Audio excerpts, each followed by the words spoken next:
Star Wars picture is a very difficult movie to produce. We have to follow what the first two pictures have established. We have to make this picture, in fact, better and bigger than the first two pictures.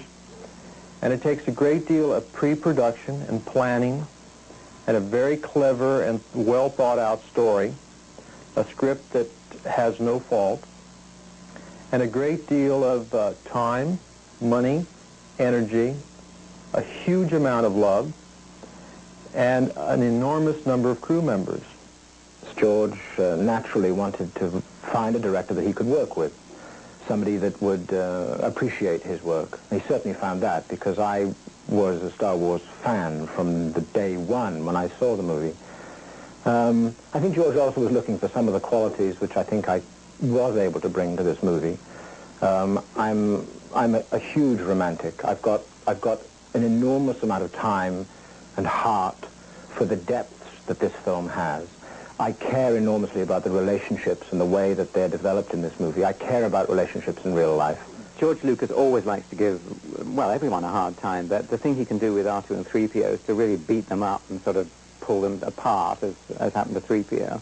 And so they, again, have a pretty rough ride in this one. And, of course, 3PO hates the whole thing because, again, he's just not comfortable, or the environments they go to are either sandy or there's stuff on the floor and it's cold or it's raining, or he has a very bad time. And, again, of course, they're up against some really mean characters.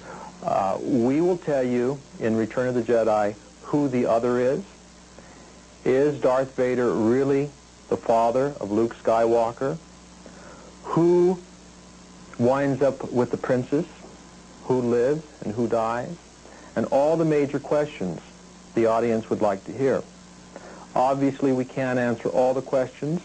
Many people would like to know if we talk about the Clone Wars, where Obi-Wan came from, who was Luke Skywalker's mother and father, is there going to be a baby?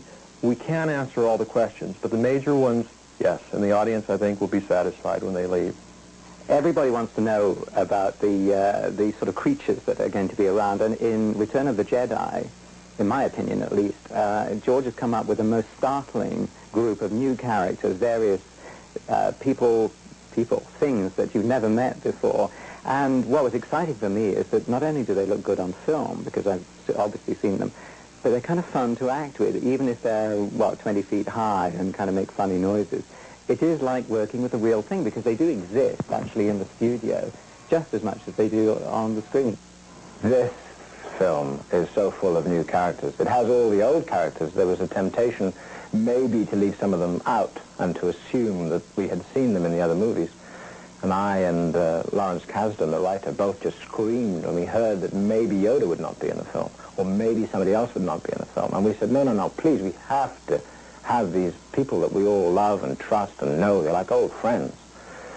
But there is a host of new people.